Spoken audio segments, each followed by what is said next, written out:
Hello, this is Vector Beer with Animation Verse. With geeks, with friends and company. I am your temporarily elected host, Frank, and I am here to welcome everybody from across the Vectorverse and beyond. Let's say hello. Let's get Beer with Geeks out of the way. Hey, Tim, how's it going? Hey, Frank, how are you? Good to see you. Doing all right. Good to see you, buddy. Look who it is. It's Mr. Vibert. Hey, what's up? How's it going, Mark Vibert? Pretty good. Good to see you. Trent Krim, Daily Planet. Yeah. Love what you got going on there. I dig it. And last but certainly not least, he is the ruler of the Vectorverse, Flame Bro Vector. I am here with my favorite DC Comics cavalcade. These are the head of the DC table right here. I love talking DC with all these guys. Fortunately, it's just a square table, so there's really only one seat for each of us. We're the knights of the square table. Yeah. That's how we roll. That's what we called it in the cafeteria anyway, back in the day. I am so excited that we are here for the finale of season 2 of My Adventures with Superman. Guys, what a good time this show has been. I am so excited to get into season 2 with all of you. But before we do that, I have a very important question to pose to each and every one of you. Yes, this is my natural hair color. Okay. I see. Well, that settles that. And after that, I just have to ask, what are you drinking? Let's go in the order we just went. Tim, what are you drinking? I am drinking a Sierra Nevada Trail Pass. Ooh. It is a golden. It is hilariously non-alcoholic. Really? Yeah, and so it does not. So it's not like an O'Doul's, where you're like, this is not beer. This is something different. Interesting. It tastes just like a really good lager, veering on hoppy IPA. It is just missing the alcohol content. Well, it is less than 0.5%. Less than 0.5%. Wow. Yeah. And the reason I am drinking this is because I didn't make it to the store this evening. So before I did, so that is the real reason why this is my beer of choice today. That's an excellent choice, though. Well, you said it's called Trail. Though it's like it quenches your thirst for the beer without you having to poop out at parties. So, yes, exactly. Yeah, and get unpopular. Do you have? You said it's a golden ale. It is a golden ale. Yes. Golden ale. Wow, that sounds fantastic. 0.5. I Love Lucy acknowledged, by the way. Yes. Level. Yeah. I got you. Mr. Vector, what filleth your cup running over? I've got beer, boys, of the root variety. I've got the A&W Zero Sugar. So I will be dying a death of cancer due to artificial sugar. That's a callback for everybody. Yes. There you go. Yeah. Mr. Vibert, what's quenching your thirst this evening? Some liquid death.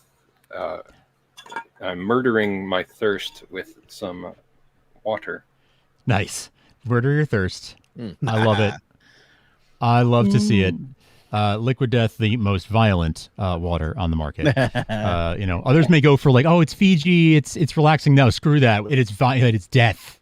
Liquid Death. And I'm drinking a beer that I'm actually very excited to have. This is a Heady Topper IPA from the Alchemist Brewery in Vermont. These are pretty hard to come by up this way. It's a very sought after IPA. It's a really nice brewery that makes very small quantities, and you have to go get it from the brewery and all this stuff. So it's I was hosting a family party this weekend, and my fridge right now is full of some really, really good beers. I have relatives up in Vermont who brought some nice beers with them. So over the next few weeks on Beer with Geeks, I'm going to be enjoying some nice stuff. I'm gonna make them last and try to enjoy them. So nice. Very nice. All right, how should we kick this off?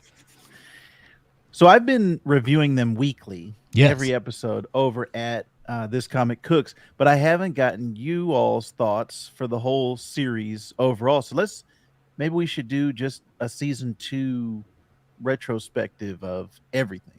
Sure. I love that. What happened this season?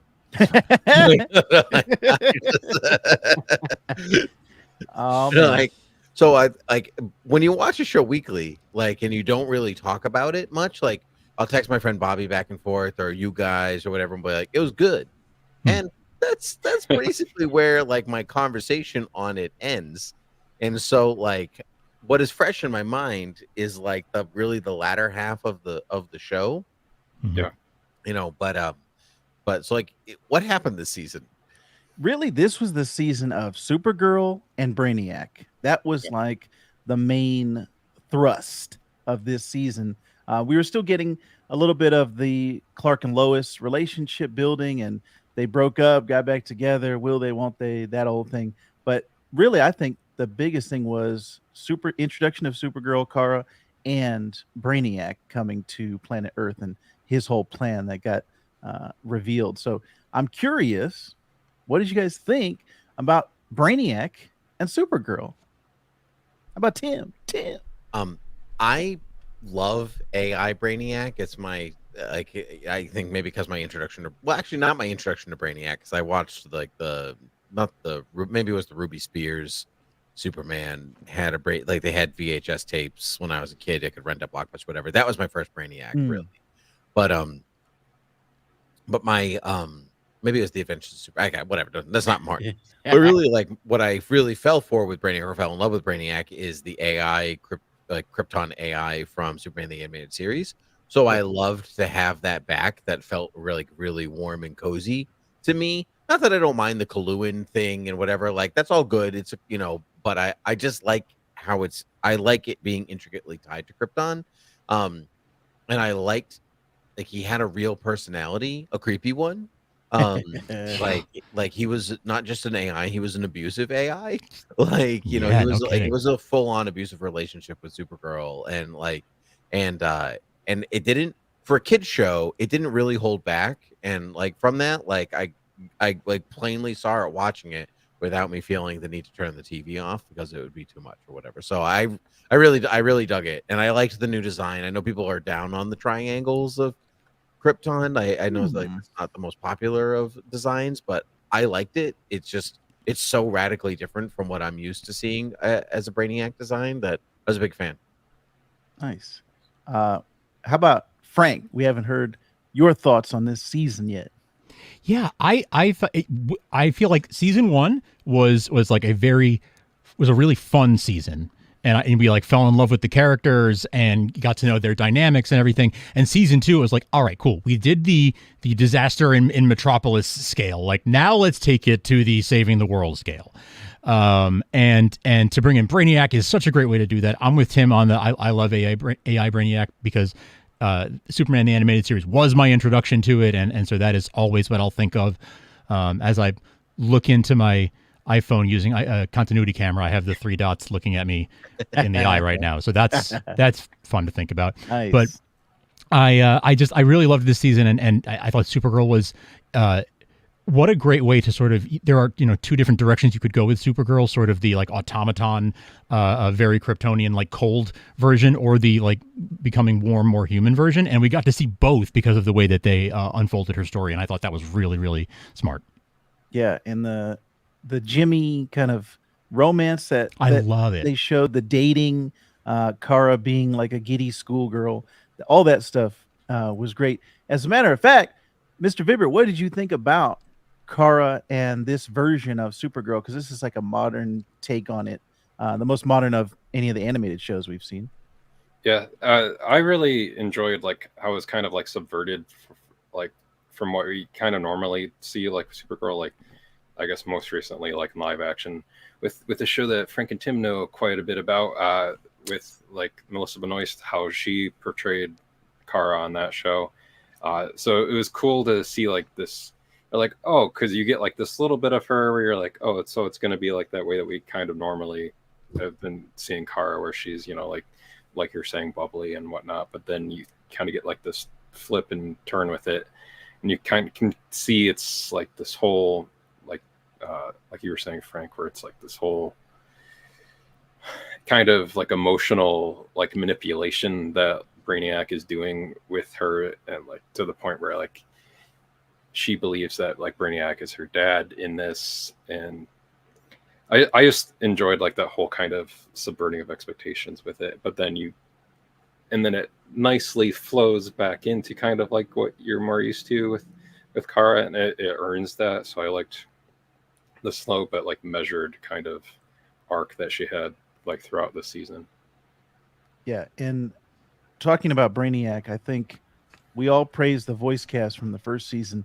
Michael Emerson as Brainiac, chewing the scenery like it's bubblegum. I loved every instance of Michael Emerson, and he's definitely one of those actors that I think gets typecast in, hey, he's going to play creepy villain guy in every single role ever since Lost.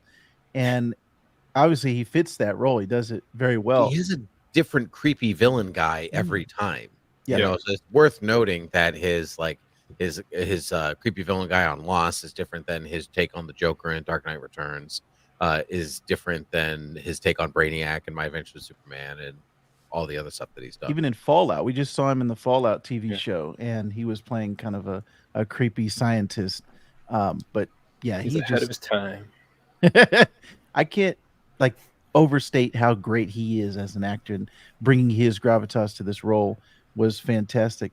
Since I wasn't talking to you guys week to week, I was kind of curious. Did anyone have, let's just go around robin. What was your favorite episode from this season? Did you have a favorite like moment? And you don't have to know the name of the episode. Just if you could give a general recap of it. Did you have a favorite episode from this season, Tim? I know you're chomping at the bit. Well, when I asked what happened this season, that was a real question. Like, so favorite moment or favorite episode isn't exactly going to be the one that I'm like, oh, it was definitely that one. There was something very special about Amanda Waller, like telling herself she was special and then making herself pancakes or making pancakes for Sam. That was a great and then descending down like that. It was a really good episode. Yes. But honestly, if I'm going favorite moment, it was the finale in which you think Clark is going to punch Kara and he wraps her in a hug instead. Like it teleplays it like he's going to punch her, and instead he wraps her around and tells her that she's loved. Like honest to goodness tears. Like I was actually watching with my daughter because I hadn't had a chance to watch it, and I was like, we're gonna watch it together. I'm sure it's fine. Like I'm taking a moment here. And like he did that, and she's like, Daddy, what's he doing? And I'm like, he's telling her that she's loved. Like, I'm fine. I could have kept it inside if somebody didn't ask me if I had to explain it at the very moment it was happening. Yeah, it was like that was primo Superman to me. Like it's to decide not to fight and to go for a hug and to be like, you're loved and special and wanted and needed. That's it. Most powerful man on the planet decides not to punch and to hug. That's the guy. That's the one that's the guy I love. And I thought it just totally delivered on everything that I wanted. So that's definitely my favorite moment. Yeah.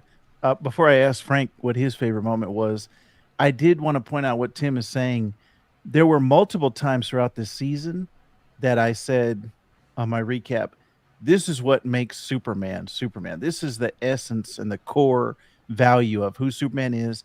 And it was because of the Kents and how they raised him. That's why Superman is the greatest person.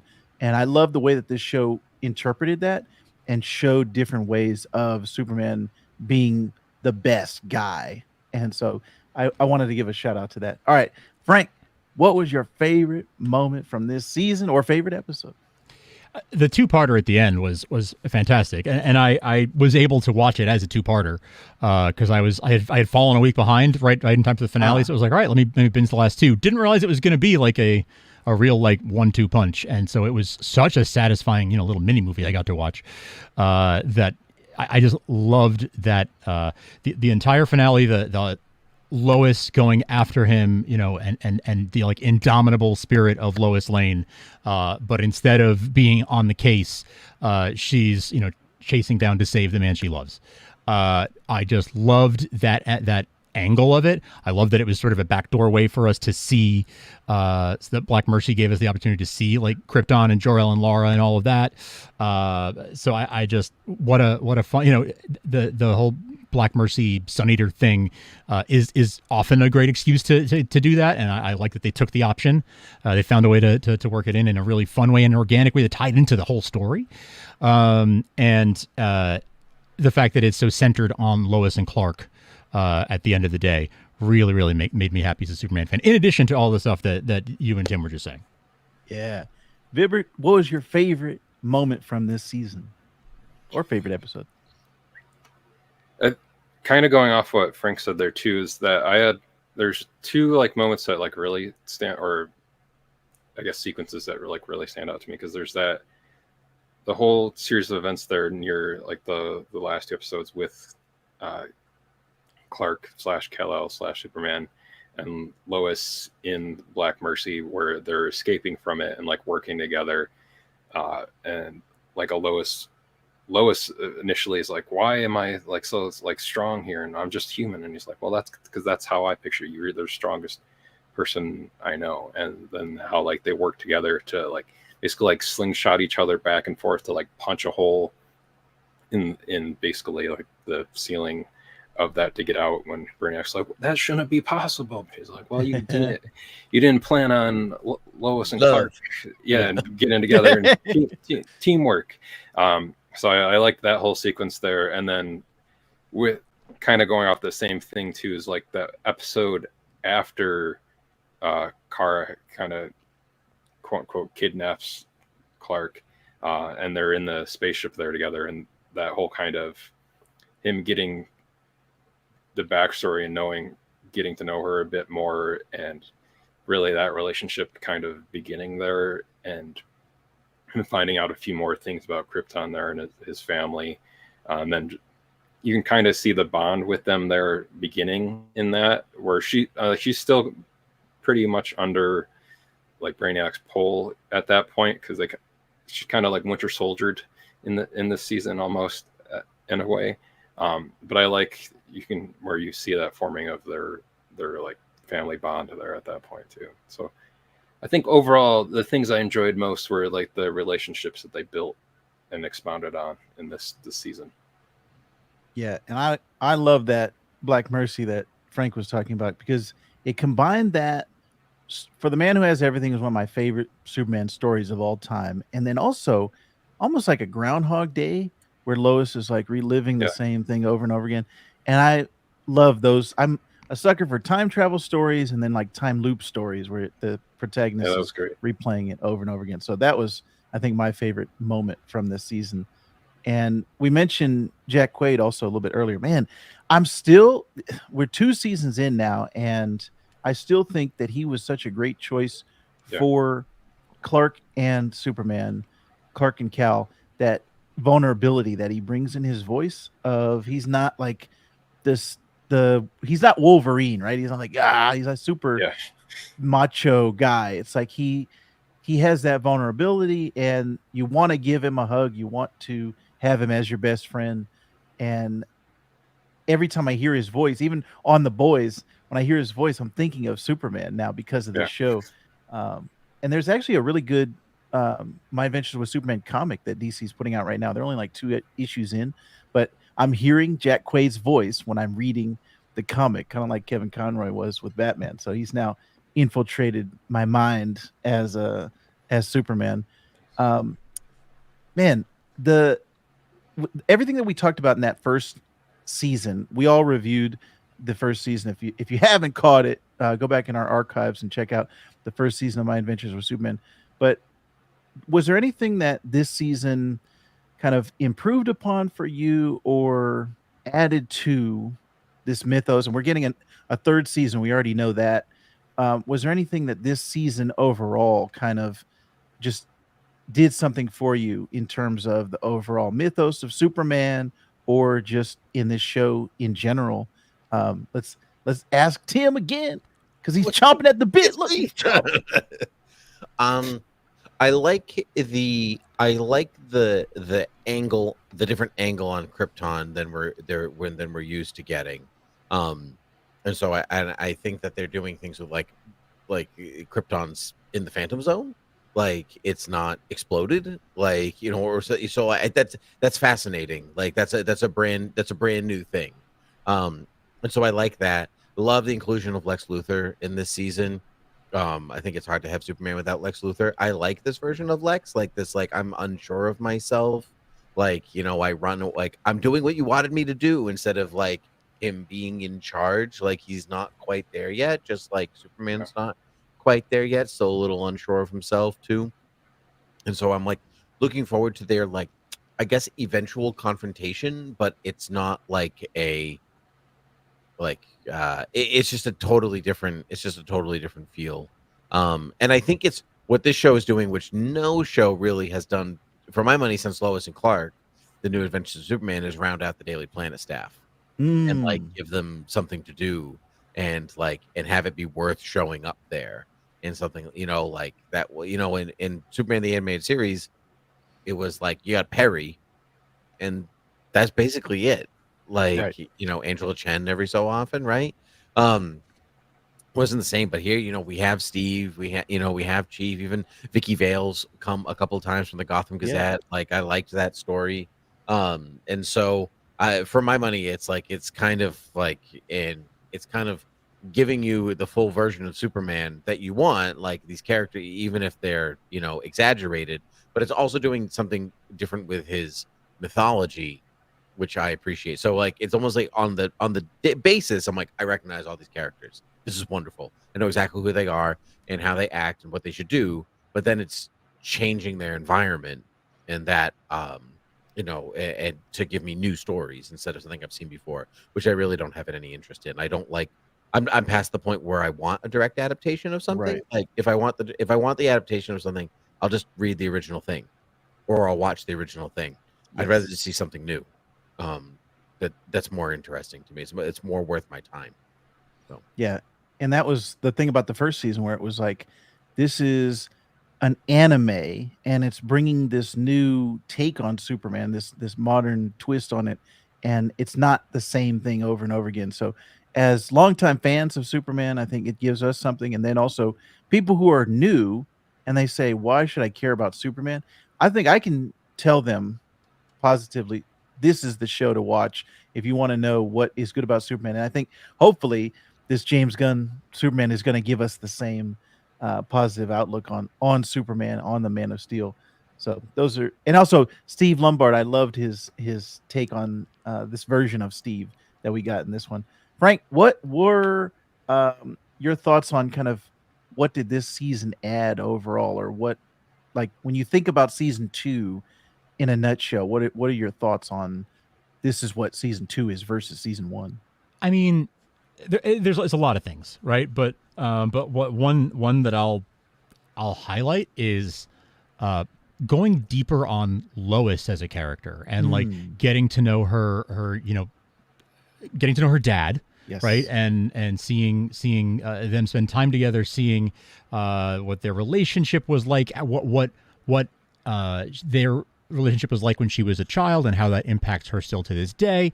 All of that while figuring out what's going on with Clark, I thought was actually a real I found very relatable as yeah, these are the things that are in your mind when you're 22 or whatever, however old they're supposed to be. It really was very realistic. I thought she's okay in a serious adult relationship for probably the first time, and she's figuring out her relationship with her dad, and it's that's very relatable stuff, and gave Lois a lot of depth that I just love to see them sort of spending a lot of time. We don't get that from Jimmy, right? To go quite that deep on Jimmy, but for Lois we do, because she's Lois Lane, and I love that. I love a Superman show that because it's my adventures with Superman. It's from her point of view in a big way, and I just love any Superman show that centers Lois as much as this one does. And they didn't tease it. They didn't wait for Lois to find out. She found out almost right away, and we're just off and running with not. Oh, Lois is. She's her. I almost feel like her intelligence is insulted when when you have her and Superman and she doesn't figure it out, and it takes 10 seasons for her to get to that point. I like this take on it. This, like, it feels a lot more modern, that she figured it out right away, and that's not even a plot point. It's just like they're just going with it. And also, speaking of things that are not plot points, I also love how Jimmy is black, Lois is Korean. They never really reference that to a certain extent, and bringing in that diversity and having multiple multiple ways that you can have these characters. It's not something that, just like I felt like with Miles Morales for Spider-Man, it was like it's not inherent that you have to have the Spider-Man or Peter Parker's always this way, or you always have to have Lois this way. This is just the character, and it makes sense in a modern setting of the melting pot that we have in America. So I like that. I like the different takes on all of these things. Mr. Vibert, we're gonna wrap up with you. Did you? Yeah. What are your just overall thoughts on season 2? If somebody comes and asks you, "Hey, I watched season 1. Is season 2 worth my time? I'm watching a lot of things right now. Is season 2 worth my time?" Yeah, I mean, I would say definitely so with that, because one of the other things I really liked about the season 2 was that a lot of those characters that they introduced in that first season, they didn't just like drop and you don't see them again.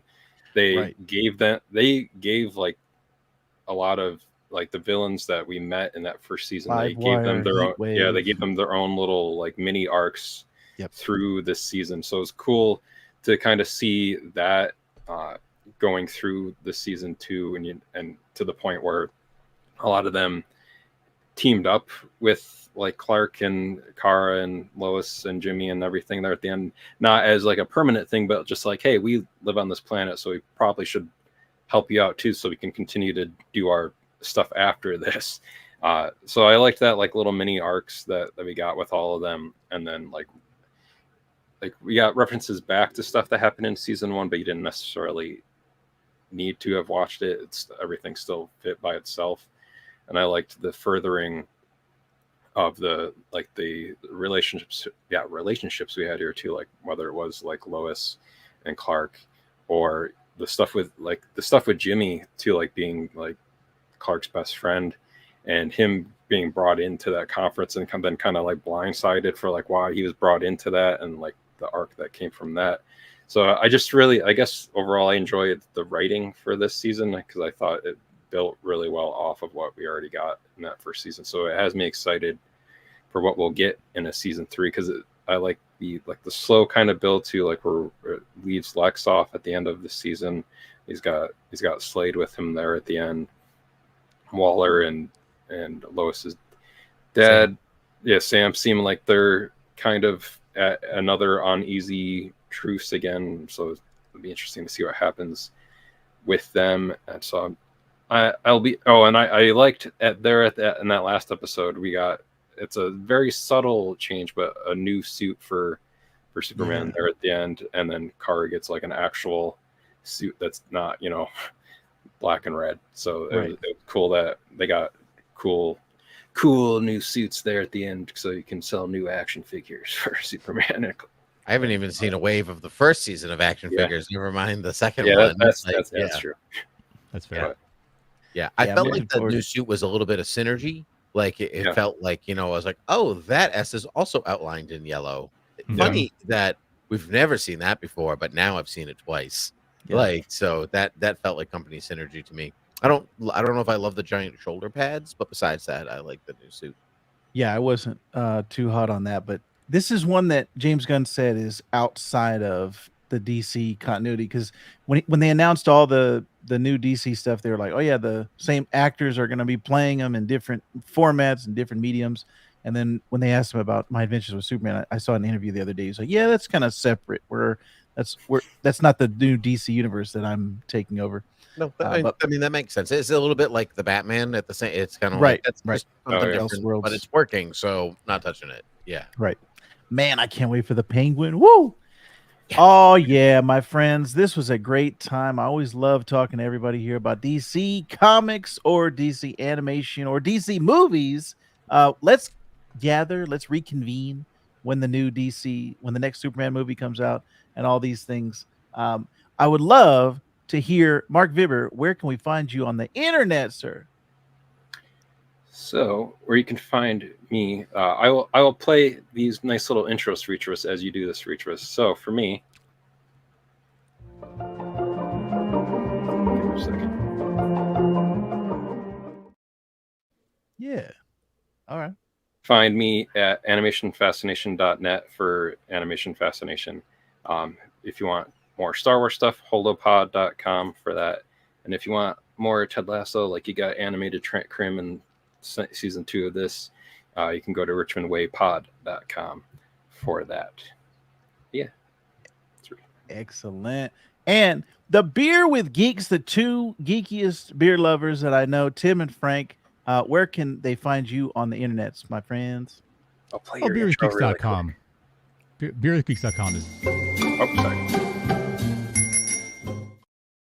When we're not frequenting Philadelphia bars, the next best place is beerwithgeeks.com. Yeah, that's generally the place you can find all the 500 episodes that we have on the website there, and search through them and find us talking about all kinds of geeky things, all kinds of geeky topics from Superman and Star Wars and Marvel and DC and beyond. Oh yeah.